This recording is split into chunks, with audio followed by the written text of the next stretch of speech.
At 9:28 p.m. on the evening of December 10, 2021, the National Weather Service in Paducah, Kentucky, issued a tornado warning for Dawson Springs, a small city in Hopkins County. The warning was part of a larger outbreak that would eventually produce more than 60 tornadoes across 6 states. But for the people of Dawson Springs, the warning was specific and urgent. The storm was already on the ground and moving northeast at 50 miles per hour. Doppler radar showed a debris signature, which meant the tornado was strong enough to lift heavy objects, houses, vehicles, trees. The warning recommended immediate shelter. At 9:31 p.m., the tornado entered the city limits. The storm had formed about an hour earlier in northeastern Arkansas. It was a supercell, a rotating thunderstorm with a mesocyclone, the kind of storm that can produce violent tornadoes. This particular supercell was unusually long-tracked, staying on the ground for more than 2 hours and traveling over 160 miles. It passed through portions of Arkansas, Missouri, Tennessee, and Kentucky. By the time it reached Dawson Springs, it had been producing a continuous tornado for at least 90 minutes. That is rare. Most tornadoes last only a few minutes. This one was already a veteran. At 9:27 p.m., the storm crossed the state line into Kentucky near the town of Sutton. It was moving fast with forward speeds of up to 60 miles per hour. The National Weather Service had issued a tornado emergency, the highest level of warning, for parts of western Kentucky including Dawson Springs. A tornado emergency means that a confirmed tornado is producing significant damage and that people need to take cover immediately. The warning was broadcast on NOAA weather radio, television stations, and cell phone alerts. The question that would later be asked, the same question asked after every tornado disaster, was whether the warning reached everyone in time. At 9:31 p.m., the tornado struck the western edge of Dawson Springs. The first structures to be hit were mobile homes and small houses along Kentucky Route 109. The winds at that point were estimated at 160 miles per hour, which placed the tornado at EF3 on the enhanced Fujita scale. But that was only the beginning. As the tornado moved through the town, it intensified. By the time it reached the center of Dawson Springs, the damage indicated winds of 190 miles per hour, that is EF4. The tornado was now at its peak strength. It was approximately 3/4 of a mile wide. It had a visible, unmistakable wedge shape that witnesses described as a solid black wall moving across the ground. The tornado struck the downtown area directly. Dawson Springs is not a large city. The population in 2020 was just under 2,600. The downtown consists of a few blocks of small businesses, a post office, a pharmacy, a grocery store, and several churches. Many of the buildings were older, constructed of brick or wood, and not designed to withstand an EF4 tornado. The tornado destroyed most of them. The post office was flattened. The pharmacy was reduced to a pile of rubble. The grocery store lost its roof and exterior walls. Cars were thrown into buildings. Trees were debarked, stripped of all branches and bark, leaving only the trunks standing. The tornado stayed on the ground for approximately 3 miles through the city, then continued northeast into the surrounding countryside. At 9:35 p.m., the tornado passed over the Dawson Springs Independent School District campus. The elementary school and middle school were heavily damaged. The high school, which was newer and built with reinforced concrete, survived with less structural damage, but the windows were blown out and the roof was partially lifted. Fortunately, no students were inside. Schools had been dismissed hours earlier and evening activities had been canceled due to the storm threat. The decision to cancel those activities was made earlier in the day based on the forecast. That decision almost certainly saved lives. Still, the damage to the schools was extensive, and the district would spend more than a year rebuilding. The tornado continued northeast. Leaving Dawson Springs around 9:40 p.m., it then struck the small community of Barnsley, where it destroyed several more homes and killed 2 people. At 9:43 p.m., it entered Muhlenberg County and hit the town of Bremen. In Bremen, the tornado was at its widest and most intense, with winds estimated at 200 miles per hour. The town of Bremen was essentially erased. More than 70% of the buildings in Bremen were destroyed or rendered uninhabitable.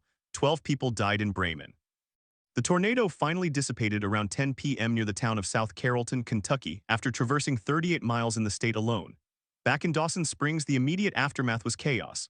The power was out across the entire area. Cell phone towers were damaged or destroyed. Landline phones were down. Roads were blocked by debris. Rescuers had to navigate by flashlight and by the light of fires that had started from broken gas lines. The first responders were local, volunteer firefighters, police officers, and neighbors. They began digging through rubble by hand, listening for voices, trying to find survivors. The scene was dark and silent except for the groaning of damaged buildings and the sound of rain. The tornado had been accompanied by heavy rainfall, and that rain continued after the storm passed, making rescue efforts even more difficult. The official death toll in Dawson Springs would eventually be set at 15 people. That number includes both the immediate fatalities and those who died later from injuries. More than 60 people were injured, many of them seriously. The dead ranged in age from an infant to a 79-year-old woman. One family lost 3 members. Another family lost 2. The bodies were found in their homes, in their yards, or in the debris fields. Some were found in homes that had been swept off their foundations. Others were found in vehicles that had been tossed by the wind. The tornado killed people regardless of whether they were in a house, in a car, or outside trying to reach shelter. What happened in Dawson Springs was not an isolated event. The same supercell that produced the Dawson Springs tornado also produced the tornado that hit Mayfield, Kentucky, approximately 60 miles to the west. The Mayfield tornado touched down at 8:28 p.m., about an hour before the Dawson Springs tornado, and killed 22 people. Both tornadoes were part of the same weather system, a powerful low-pressure system that moved across the central United States on December 10 and 11, 2021. That system produced the deadliest December tornado outbreak in American history. In total, 91 people were killed across 6 states. The outbreak caused an estimated $4 billion in damage. How could this have happened? Tornadoes in December are not unheard of, but a tornado of this magnitude is extremely rare in the month of December. The typical peak of tornado season in the United States is spring and early summer. December is climatologically the least active month for tornadoes, but the atmospheric conditions on December 10th were anything but typical. A strong jet stream, unusually warm and moist air from the Gulf of Mexico, and a sharp temperature gradient created an environment that was more like April than December. The Storm Prediction Center had highlighted the risk several days in advance, and by the morning of December 10th, they had issued a high risk for severe thunderstorms, the highest level of forecast. The forecast called for strong and long-track tornadoes. That forecast was accurate. The question that remains, as it does after every tornado disaster, is whether the death toll could have been lower. The warnings were issued. The tornado emergency was broadcast, but warnings are only effective if they are received, understood, and acted upon. In Dawson Springs, some residents did not hear the warning because they did not have a weather radio, or they were asleep, or their cell phone did not receive the alert due to network congestion or dead zones. Others heard the warning but did not believe it, because tornado warnings are common in Kentucky and many of them do not produce a tornado. Others did take shelter but were in structures that could not withstand an EF4 tornado. Mobile homes, even those with tie-downs, are not safe in a violent tornado. Some residents had access to a storm shelter at a community center or a neighbor's basement, but not everyone could get there in time. The aftermath of the Dawson Springs tornado prompted a series of investigations. The National Weather Service conducted a damage survey and produced a detailed report on the tornado's path and intensity. The report confirmed that the tornado was on the ground for more than 2 hours and that its peak intensity was EF4. The report also noted that the tornado exhibited what meteorologists call a multiple vortex structure, meaning that within the main tornado, there were several smaller, intense subvortices. These subvortices can cause extreme localized damage, scouring the ground and leaving a pattern of destruction that looks like the work of a larger tornado but with concentrated pockets of even higher winds. The Federal Emergency Management Agency, FEMA, provided assistance to the affected communities. The state of Kentucky activated the National Guard. Shelters were set up in nearby towns. Donations of food, water, clothing, and building supplies poured in from across the country. But the recovery in Dawson Springs was slow. The city's infrastructure was devastated. Water and sewer systems were damaged. The electrical grid had to be rebuilt. Many homes and businesses were simply gone, and their owners had to decide whether to rebuild or leave. The population of Dawson Springs declined in the months after the tornado, as some residents moved away to find housing in other communities. Why does the Dawson Springs tornado still matter? It matters because it was a reminder that tornadoes can strike anywhere at any time of year and that the vulnerability of rural communities is often underestimated. Dawson Springs did not have a tornado siren system. Many small towns in the United States do not. The city had considered installing sirens in the past, but the cost was prohibitive. After the tornado, the city did install a siren system, but it came too late for those who died. The tornado also highlighted the issue of housing quality in low-income areas. Many of the destroyed homes were older mobile homes or poorly constructed houses. Residents who lived in them often had no insurance or only minimal coverage, leaving them without the financial means to rebuild.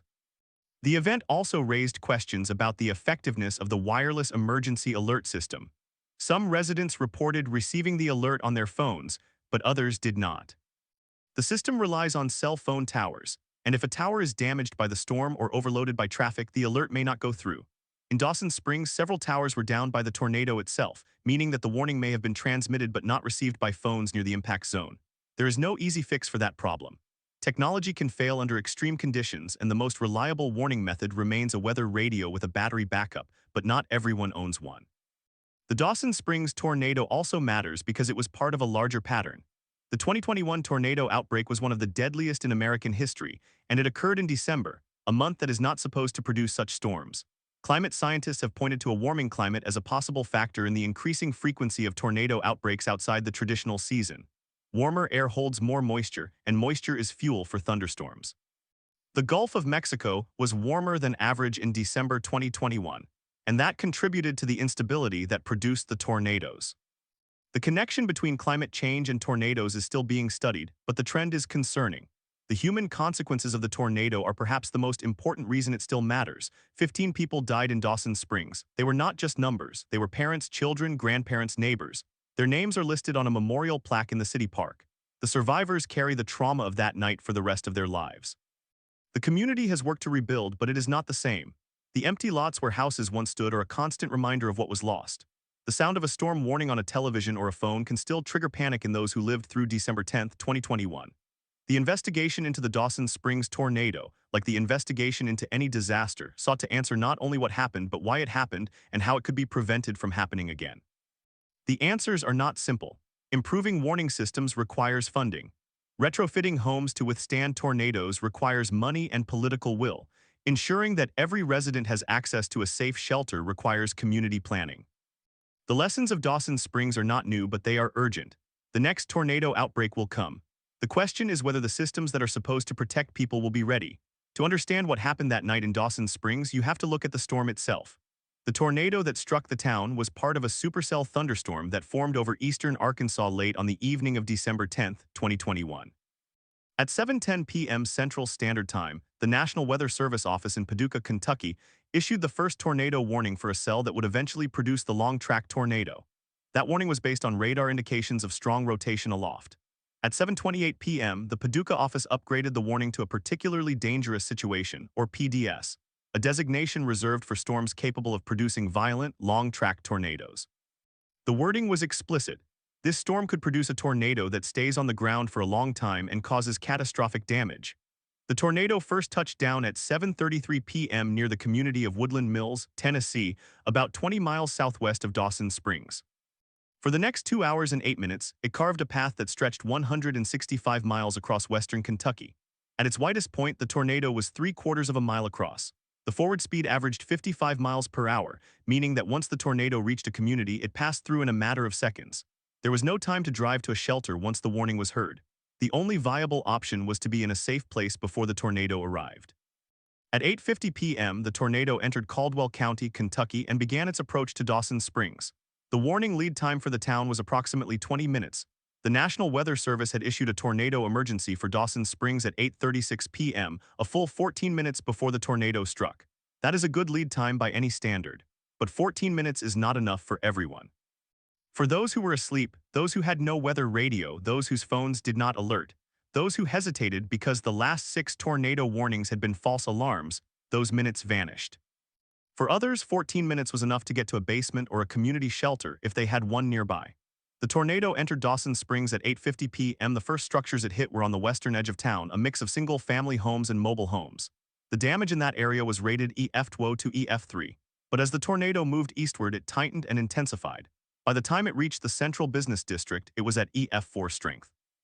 The downtown was devastated. The brown brick water tower, a local landmark, was toppled. Historic buildings were reduced to rubble. The city hall lost its roof. The fire station was damaged. The police station was also hit, and officers had to relocate to a temporary command post in a nearby county. Residential neighborhoods were hit hardest. On Maple Street, a row of houses was flattened.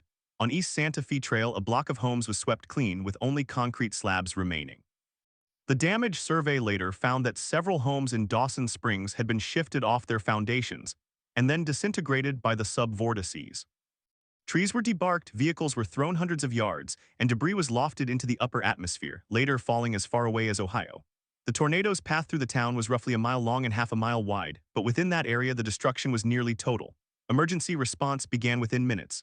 The first 911 calls came in at 8:52 p.m., but responders were themselves victims. several first responders had lost their own homes. The communications network was compromised. Cell towers were down and landlines were severed. The County Emergency Management Agency had to rely on amateur radio operators and runners to relay information. The first outside help arrived from neighboring Hopkins County at around 9:30 p.m. Search and rescue teams from the Kentucky National Guard and Urban Search and Rescue Task Forces were deployed overnight, but they faced a maze of debris, downed power lines, and blocked roads. The search was slow and dangerous. Survivors called out from collapsed basements. Others were found in overturned vehicles, pinned under debris. The death toll climbed as the night wore on. By dawn on December 11th, the scope of the disaster was clear. 15 people were dead in Dawson Springs. The youngest was a 4-year-old girl. The oldest was an 82-year-old man. Many of the victims were found in mobile homes or in houses that lacked a basement. Autopsies later confirmed that most died from blunt force trauma caused by flying debris and the collapse of their homes. There were no survivors pulled from the rubble after the first 12 hours. The recovery effort shifted to body recovery and damage assessment. The investigation into the tornado's path and intensity was conducted by the National Weather Service with assistance from structural engineers and meteorologists. They used drone footage, satellite imagery, and on-the-ground surveys to map the damage. One of the key findings was that the tornado exhibited a phenomenon known as subvortex touchstone, small, incredibly intense vortices that spin within the larger circulation. These subvortices can produce winds that are higher than the overall EF rating would suggest. In Dawson Springs, several subvortices left narrow paths of EF4 damage, scouring the ground and removing asphalt from roads.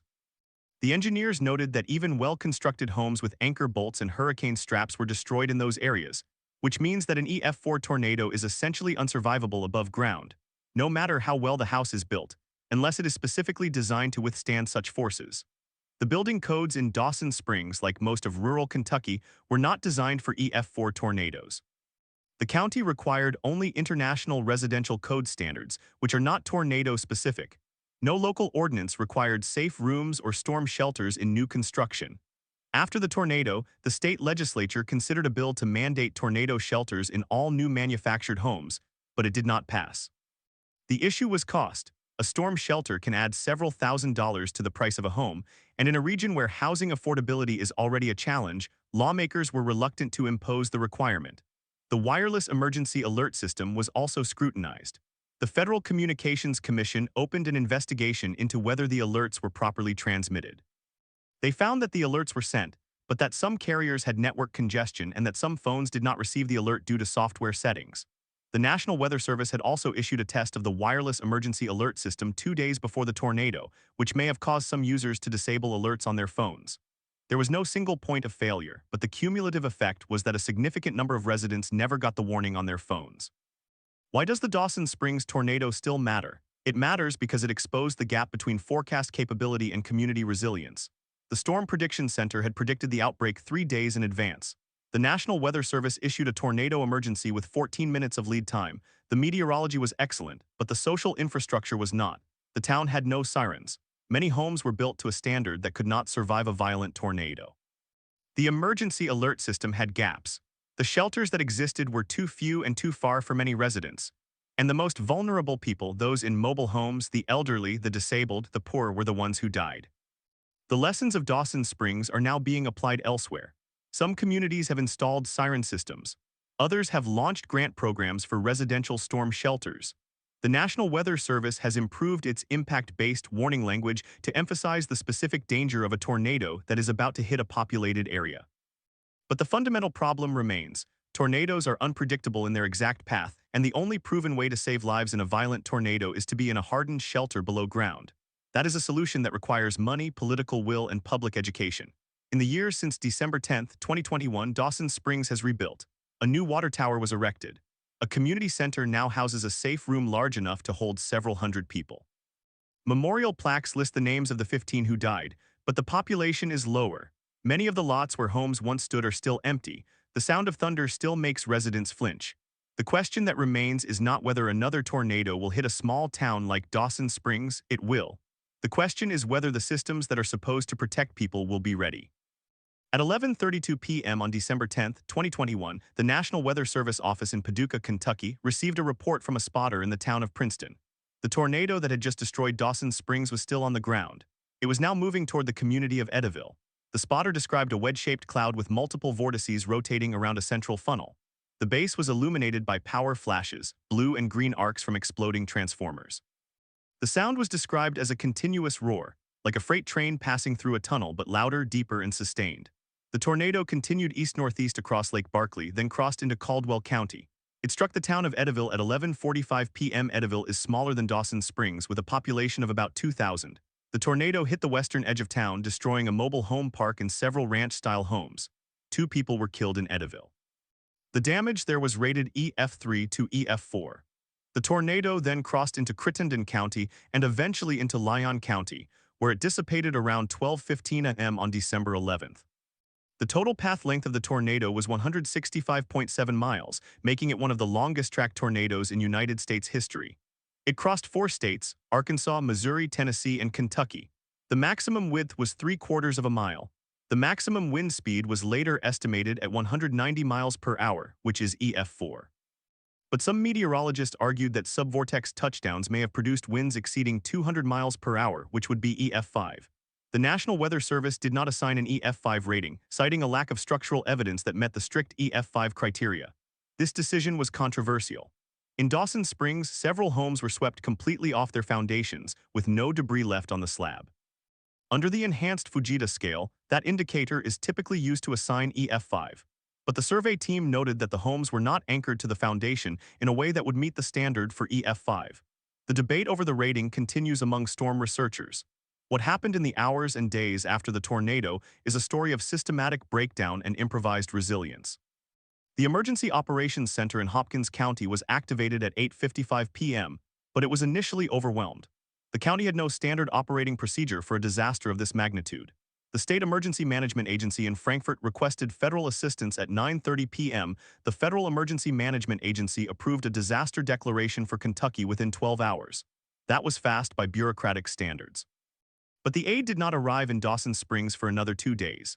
The first search and rescue teams were local volunteers. Neighbors dug through rubble with their bare hands. Chainsaws were used to cut through splintered lumber. The sounds of barking dogs and crying children filled the night. There was no electricity, no streetlights, no working phones. Flashlights and car headlights provided the only illumination. The temperature dropped below freezing. Survivors huddled in cars for warmth. The Red Cross opened a shelter in a nearby church, but many residents did not know it existed because there was no way to communicate. By 2 a.m. on December 11th, the death toll stood at 9. By 6 a.m. it was 17. 2 more deaths were later confirmed in other counties. In Dawson Springs alone, the final number was 15, but the search continued for another 3 days. The last body was recovered on December 13th, pinned under a collapsed wall in a home on West Kentucky Avenue. The victim was a 67-year-old man who had been watching television when the tornado hit. His wife survived because she was in the basement. She had begged him to come down. He said he wanted to see the news. That decision cost him his life. The identification process was handled by the Kentucky State Medical Examiner's office in Madisonville. The bodies were brought to a temporary morgue set up in a refrigerated truck. Fingerprints were taken. Dental records were compared. In 3 cases, DNA samples were required because the bodies were too damaged for visual identification. The families were notified in person by a team of crisis counselors. The scene in the temporary morgue was described by one worker as quiet and sad, with only the hum of the refrigeration unit. One of the most difficult aspects of the aftermath was the search for missing pets. Many residents had evacuated with their animals, but some had left them behind. Animal rescue organizations from across the state converged on Dawson Springs. They found dogs and cats wandering through the debris, limping, covered in dust. Some were reunited with their owners. Others were taken to shelters in neighboring towns. The emotional toll on animal rescuers was high. One volunteer told a reporter that she had to stop after 3 days because she could not stop crying. The recovery effort revealed an uncomfortable truth about the town's demographics. Dawson Springs had a median household income of about $32,000, well below the national average. More than 20% of the population lived below the poverty line. Many homes were not insured against tornado damage because policies were too expensive. Some residents had no insurance at all. The rebuilding process depended almost entirely on FEMA grants, low-interest SBA loans, and charitable donations. But FEMA assistance has strict limits. The maximum grant for temporary housing was about $37,000. That was not enough to rebuild a house. The insurance industry later analyzed the losses from the December 10th outbreak. Total insured losses across all 4 states were estimated at $4 billion. In Dawson Springs alone, over 300 homes were destroyed or heavily damaged. The insurance companies faced thousands of claims. The process was slow. Some residents waited months for claim payments. Others were denied because their policies had exclusions for wind damage or because they argued the damage was caused by wind-driven rain, which some policies did not cover. The disputes led to lawsuits. One class action suit was filed against an insurer that allegedly delayed payments for more than a year. The rebuilding effort was also complicated by supply chain disruptions. Lumber prices had spiked during the COVID-19 pandemic. Contractors were in short supply. The local hardware store, which had been destroyed, could not reopen. Residents had to drive 30 minutes to buy materials. The Federal Emergency Management Agency set up a temporary office in a trailer in the parking lot of the destroyed City Hall. Residents lined up for hours to apply for assistance. Many had no identification, no bank records, no proof of ownership. The paperwork was overwhelming. The community rallied. Churches from as far away as Louisville sent volunteers. A nonprofit organization called Team Rubicon, composed of military veterans, arrived with chainsaws and heavy equipment. The American Red Cross set up a mobile kitchen. A local restaurant owner, whose building was damaged, grilled hamburgers on a propane stove and handed them out for free. His restaurant reopened 6 months later. In the spring of 2022, the City Council of Dawson Springs passed an ordinance requiring all new residential construction to include a storm shelter. The ordinance was controversial. Builders argued that it would increase costs by 10 to 15%. The council voted 5-2 in favor. The ordinance applied only to new construction, not to existing homes. But even that limited requirement was a step forward. The National Weather Service also made changes. In the wake of the outbreak, the agency revised its tornado emergency wording to include explicit language about the need for immediate shelter. It also launched a public education campaign called Take Cover that targeted rural communities. The campaign included posters, radio announcements, and social media messages, but the effectiveness of these efforts is difficult to measure. One of the most haunting questions is whether the death toll could have been lower. The answer is yes. If every home in Dawson Springs had a basement or a safe room, the number of fatalities would likely have been 0. But building a basement in western Kentucky is expensive and often impractical because of clay soils and high water tables. A safe room costs between $3,000 and $7,000. For a family living paycheck to paycheck, that is a luxury. There is also the problem of complacency. The last violent tornado to hit Dawson Springs was in 1905. For more than a century, the town had no direct hit from an EF3 or stronger tornado. Residents became accustomed to warnings that did not materialize. The false alarm rate for tornado warnings in that part of Kentucky is high. The National Weather Service issues a warning only when a tornado is indicated by radar or sighted. But many of those warnings do not result in a tornado touchdown. Over time, people stop taking them seriously. The human brain is wired to underestimate rare but catastrophic events. Psychologists call this cognitive bias, optimism bias, or normalcy bias. It means that even when the alerts come, people interpret them as something that will happen to someone else. The survivor interviews from Dawson Springs reveal this pattern. One woman said she heard the siren on her phone but thought it was another test. Another man said he looked outside and saw the sky was green but assumed the storm would pass. A young couple huddled in their bathroom, not in the basement, because they thought the bathroom walls were stronger. They survived, but barely. The aftermath also exposed gaps in the emergency alert system beyond the cell phone issue. The National Weather Service had issued a tornado emergency with a polygon that covered Dawson Springs. But the polygon was updated as the tornado moved. Some residents later complained that the polygon changed too quickly, causing confusion. The National Weather Service acknowledged the problem and has since improved the way polygons are communicated to broadcasters and the public. On December 10, 2022, 1 year after the tornado, the community held a memorial service. 15 candles were lit on the steps of the rebuilt City Hall. The names were read aloud. A moment of silence was observed. Then the City Council unveiled a new tornado siren system. 4 sirens were installed on poles around town. The system cost $120,000, paid for by a grant from the Kentucky Division of Emergency Management. The sirens are tested every Saturday at noon. Some residents say they cover their ears when the test begins. Others say they feel safer. The scientific community has also learned from the Dawson Springs tornado. Researchers at the University of Kentucky and the National Severe Storms Laboratory conducted a detailed survey of the damage patterns. They found that the subvortices were capable of producing damage that exceeded EF4 thresholds, even if the main circulation was slightly weaker. This has implications for how tornado intensity is classified. The enhanced Fujita scale relies on damage indicators, but those indicators are not always present in rural areas. A tornado can be violent but leave no well-built structures to measure. This means that some tornadoes may be officially underrated, which affects long-term risk assessments and building code requirements.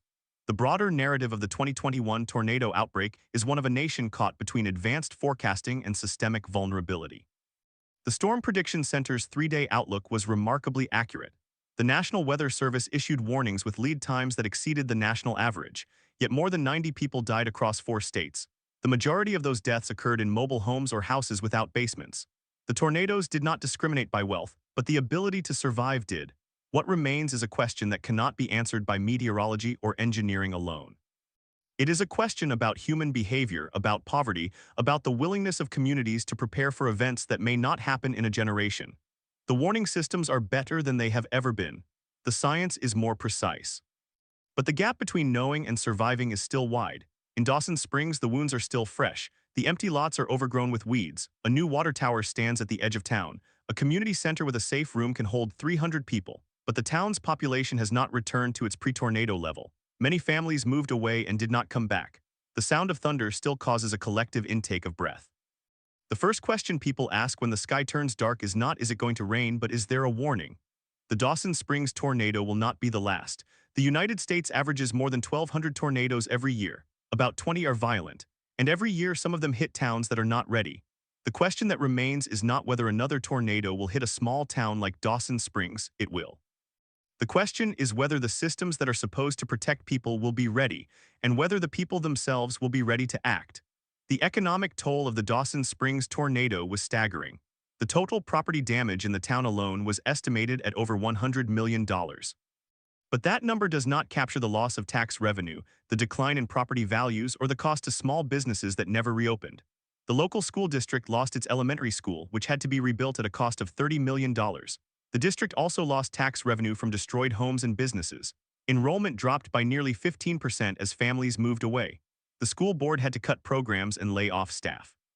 The ripple effect of a single tornado extended into every corner of the town's economy, and the recovery was measured not in months but in years. One of the most overlooked consequences of the tornado was the mental health crisis that followed. In the months after December 10th, the local health department reported a 300% increase in calls for counseling services. The Kentucky Cabinet for Health and Family Services deployed a crisis response team to Dawson Springs. But the team stayed for only 2 weeks. After that, residents had to drive 45 miles to the nearest mental health clinic in Madisonville. For many, the drive was too far, the wait too long, the cost too high. The trauma of surviving a tornado does not end when the debris is cleared. It lingers in the sound of wind, in the sight of a dark sky, in the way a person flinches when a door slams. The town had no dedicated mental health facility, no full-time therapist, no support group. The survivors were left to heal on their own. The long-term housing shortage also became a persistent problem. More than 400 homes were destroyed in Dawson Springs. By the end of 2023, only about 150 had been rebuilt. The rest remained as empty lots or partially constructed shells. The Federal Emergency Management Agency provided temporary housing units, but those were only a stopgap. The units were small, cramped, and poorly insulated. Some residents reported mold and electrical problems. The Federal Emergency Management Agency eventually extended the housing program, but the deadline kept shifting. Families lived in limbo, unsure when they would have a permanent home again. The uncertainty added another layer of stress to an already exhausted community. The rebuilding process itself revealed deep inequalities. Homeowners with insurance or federal loans could rebuild relatively quickly. Renters had no such safety net. Many renters lost everything and had no way to replace it. Landlords who owned destroyed rental properties often chose not to rebuild. The rental housing stock in Dawson Springs shrank by nearly 40%. Those who could afford to leave did. Those who could not were trapped in a shrinking town with fewer jobs, fewer services, and fewer neighbors. The tornado did not just destroy buildings. It accelerated a pattern of population decline that had already begun before the storm.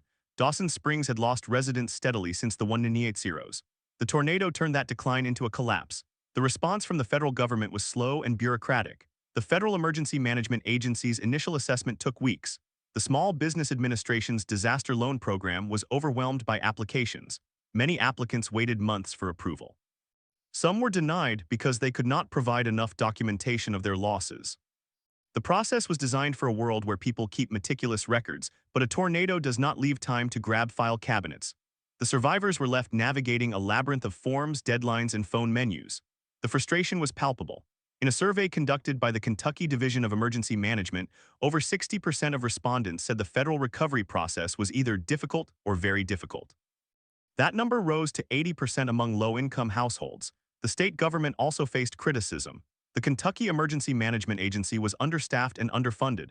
The tornado outbreak stretched it beyond capacity. The agency had to rely on volunteers and mutual aid agreements from other states.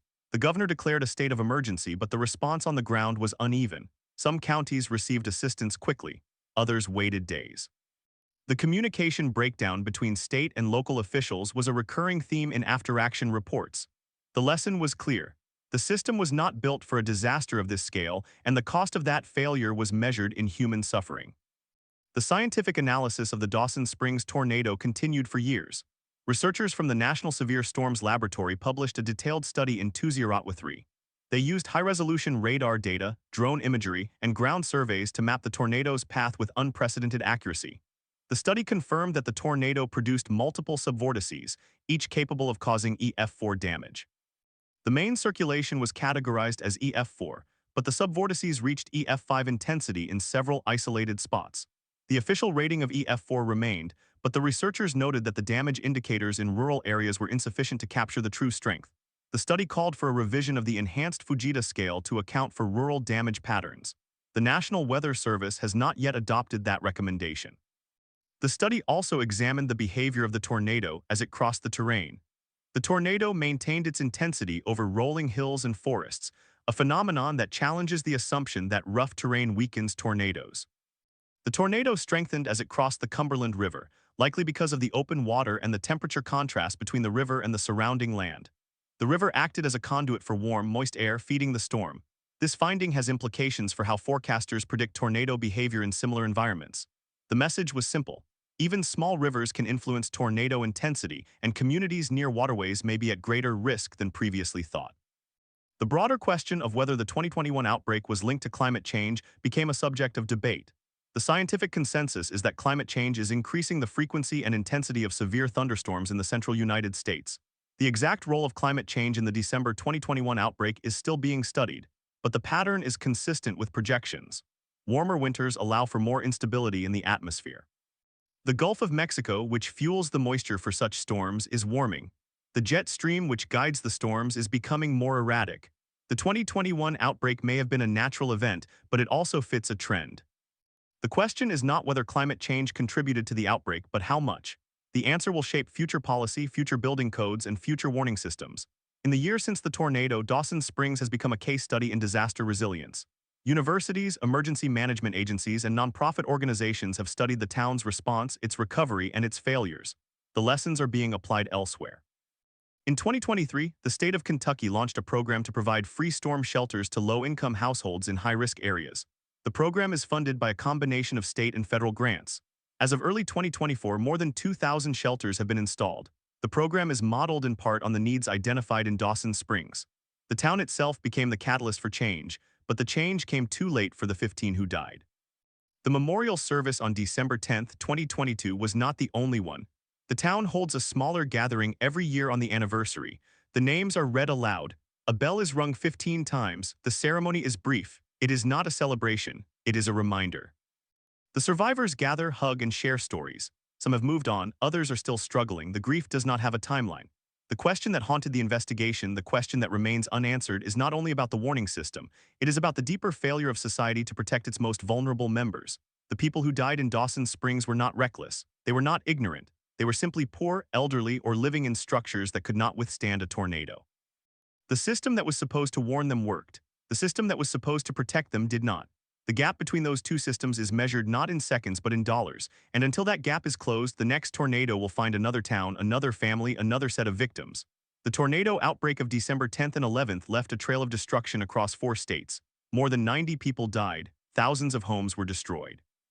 The economic cost was estimated at over $18 billion. The recovery will take years, but the true cost is not measured in dollars.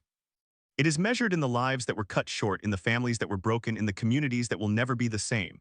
The Dawson Springs tornado is not an anomaly. It is a warning. The next one will come. The question is whether we will be ready. The answer for now is uncertain. The sirens will sound, the phones will buzz, the sky will turn green. And in the small towns of the American heartland, people will look up and decide whether to stay or run. The choice they make will depend on what they have learned, what they have built, and what they are willing to risk. The story of Dawson Springs is not over, it is only beginning. On December 12, 2021 at 9 in the morning, search and rescue teams in Dawson Springs transitioned to recovery operations.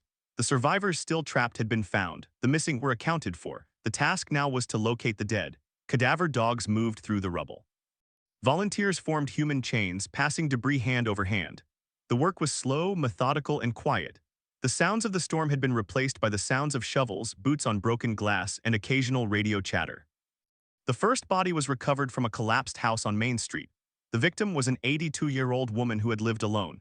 Her son had called her during the warning and told her to go to the basement. She said she could not make it down the stairs. He heard the roar, then silence. Her body was found in the living room, still in her armchair. The chair had been lifted and thrown 30 feet into what was once the kitchen. By the end of the day, 12 of the 15 victims had been identified. 3 remained in the debris for another 48 hours. The identification process required dental records and DNA samples because the bodies were mutilated beyond recognition. The coroner's office in nearby Madisonville worked around the clock. The state medical examiner sent a mobile morgue. The process was grim but necessary. Every family wanted closure, but closure came in increments. Some families identified their loved ones by clothing fragments or jewelry. One family recognized a wedding ring that had been flattened by the storm but still bore an inscription. The National Weather Service survey team arrived on December 13th. They walked the entire path of the tornado, from the touchdown point near the Tennessee border to the dissipation zone east of Dawson Springs. The survey covered more than 70 miles. The team documented damage to structures, trees, and infrastructure. They used a combination of GPS coordinates, photographs, and structural engineering assessments to assign ratings. The process is standardized, but it has limitations. The enhanced Fujita scale relies on observed damage to well-built structures. In rural areas, there are few such structures. A tornado that destroys a mobile home can only be rated up to EF2 based on that damage, even if the winds were stronger. The team had to extrapolate from the few anchored homes, schools, and commercial buildings in the path. The result was an EF4 rating, but the team noted in their report that the tornado likely produced EF5 winds in several locations. The official rating stood, but the uncertainty lingered. The Federal Emergency Management Agency began its preliminary damage assessment on December 15th. Teams fanned out across the affected counties. They counted destroyed homes, damaged businesses, and impassable roads. The assessment was used to determine whether the disaster met the threshold for a major disaster declaration. The threshold is based on per capita damage and the state's ability to respond. Kentucky qualified easily. The declaration was signed on December 16th, but federal aid did not flow immediately. The application process is a maze. Survivors had to register online or by phone. Many had no internet access and no working phones. FEMA opened a disaster recovery center in a former grocery store, but transportation was a problem. The elderly and disabled could not get there. The center was understaffed. Wait times stretched to hours. Some survivors gave up and returned to their damaged homes without assistance. The Small Business Administration's disaster loan program, which provides low-interest loans to homeowners and renters, was also overwhelmed. The application required detailed financial records, tax returns, and proof of ownership. Many survivors had lost those documents in the storm. The SBA required notarized affidavits as substitutes, but notaries were scarce in the disaster zone. The average loan approval took 60 days. By that time, many survivors had already spent their savings on temporary housing and repairs. The loans were intended to help, but for low-income families, the debt was a burden they could not carry. Some defaulted, others never applied. The Federal Communications Commission investigated the cellular network failures. The report, released in March 2022, found that the storm had damaged more than 200 cell towers across 4 states. In Dawson Springs, the nearest functioning tower was in a neighboring county. Even that tower was overloaded. The network congestion caused delays in emergency calls. The report recommended redundant backup power for towers and better coordination between carriers. The recommendations were voluntary. The carriers did not implement them universally. The next tornado would find the same vulnerabilities. The National Transportation Safety Board does not investigate tornadoes. The responsibility falls to the National Weather Service and the state emergency management agencies. But the NTSB's methodology influenced the investigation. The after-action report published by the Kentucky Division of Emergency Management in June 2022 used a causal analysis framework. It identified 15 root causes and 23 contributing factors. Among them, inadequate public shelter availability, outdated building codes, failure of local officials to enforce storm shelter requirements, lack of funding for emergency management, and inconsistent warning dissemination. The report was thorough, but it was a report. It did not build shelters, it did not change laws. In the months that followed, the state legislature considered several bills. One proposed mandatory storm shelters for all new residential construction in high-risk counties. The bill was opposed by homebuilders who argued it would increase costs. It died in committee. Another bill allocated $5 million for a statewide siren upgrade. It passed, but the funding was not released until 2003. By then, the memory of the tornado had already begun to fade for those who did not live in its path. The survivors did not have the luxury of forgetting.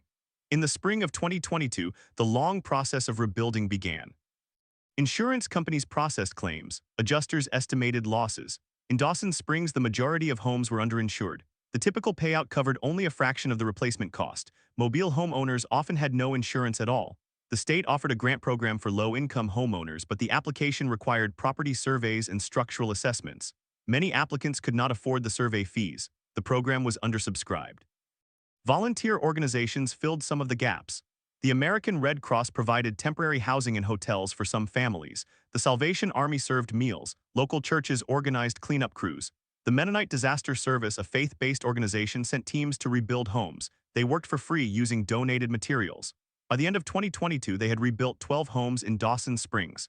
It was a fraction of the need. The psychological toll was documented in a study published in the Journal of Traumatic Stress in 2003. Researchers surveyed survivors 6 months after the tornado. The results were stark. Over 40% met the criteria for post-traumatic stress disorder.